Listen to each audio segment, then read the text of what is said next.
नमस्ते। मैं हितोपदेश की कहानी लेके फिर से उपस्थित हूँ, जिसका शीर्षक है गिद्ध और बिलाव। गंगा नदी के तट पर बड़ का एक बहुत पुराना घना सा पेड़ था। उसी पेड़ पर एक गिद्ध रहता था। गिद्ध बेचारा बहुत बूढ़ा हो गया था, तो उसके पंजों के नाखून भी जाते रहे। उसके साथ साथ आंखों की भी रोशनी कम हो गई, जिसके कारण बेचारा अपने लिए शिकार नहीं कर सकता था। गिद्ध बेचारे की इस हालत को देखकर उस वृक्ष पर रहने वाले दूसरे पक्षियों को दया आ गई। वे सबके सब हर रोज उसे अपने खाने में से थोड़ा थोड़ा दे देते थे, जिससे उस गिद्ध का पेट भर जाता था। इस खाने के बदले वह वृक्ष पर रहने वाले पक्षियों के बच्चों को दिन रात देखभाल करता था। एक दिन एक बिलाव इस पक्षियों के बच्चों को खाने के लिए आ निकला। उसे वृक्ष की ओर आते देख पक्षियों के बच्चों ने एकदम से शोर मचाना शुरू कर दिया। शोर को सुनकर गिद्ध निकला। बिलाव ने जैसे ही गिद्ध को वहां बैठा देखा तो उसने सोचा, अब तो मारे गए। इस गिद्ध के होते हुए मैं भला यहाँ शिकार कैसे कर पाऊंगा। जब तक कोई डर वाली बात नजर न आए तो मुझे डरना नहीं चाहिए। फिर वह थोड़ी देर रुककर सोचा, जब तक कोई डरने वाली बात नहीं हो तब तक मुझे डरना नहीं चाहिए।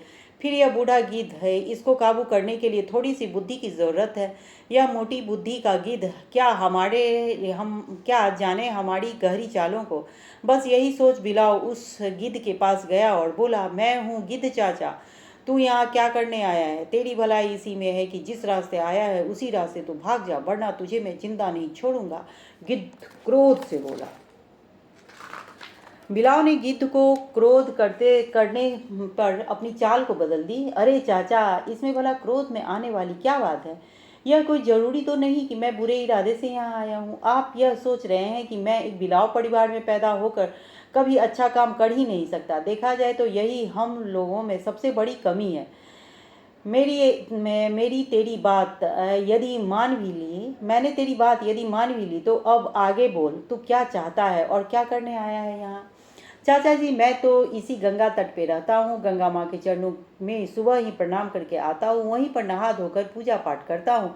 मैं तो इतना भक्त हूँ कि मांस को मुंह तक नहीं लगाता। कई पक्षियों ने आकर मुझे यह बताया था कि आप भी अब भक्त बन गए हैं, सारा दिन पूजा पाठ करते हैं, लोगों को भी ज्ञान देते हैं, यह सोचकर कि आपसे कुछ ज्ञान मिल जाए और मेरा पाप धुल जाए। हालांकि गृहस्थ धर्म तो यह कहता है कि घर में शत्रु भी आ जाए तो उसकी इज्जत करनी चाहिए। चाचा, आप तो बड़े हैं, आप भी यह सुना होगा कि घर में आए मेहमान का मान सम्मान अवश्य करना चाहिए। मेहमान तो गुरु के बराबर होते हैं। महापुरुष सज्जन लोग अपने से कमजोर पर सदा दया दृष्टि रखते हैं। लोग यह भी कहते हैं कि जिस घर से मेहमान निराश और दुखी होकर लौटता है उस घर वालों के सारे पुण्य छिन जाते हैं और उसका पाप उस पर लग जाता है।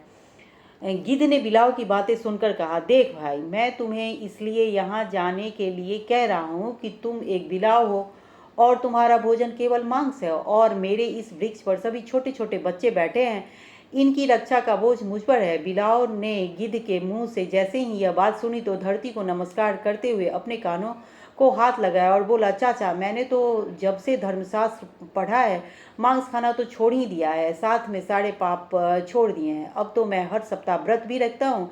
मैं तो जंगल के सब साथियों को भी यही कहता हूँ कि पाप मत करो, किसी को भी दुख मत दो। चाचा, कितने दुख की बात है कि मांस से बने शरीर वाला प्राणी ही इसमें से मांस नोच कर खाता है। दोनों के मांस में अंतर ही क्या है? मांस खाने वाला क्या यह नहीं जानता कि वह केवल अपने कुछ ही क्षणों के मजे के लिए दूसरे की जान ले लेता है? छी छी, यह कितनी बुरी बात है।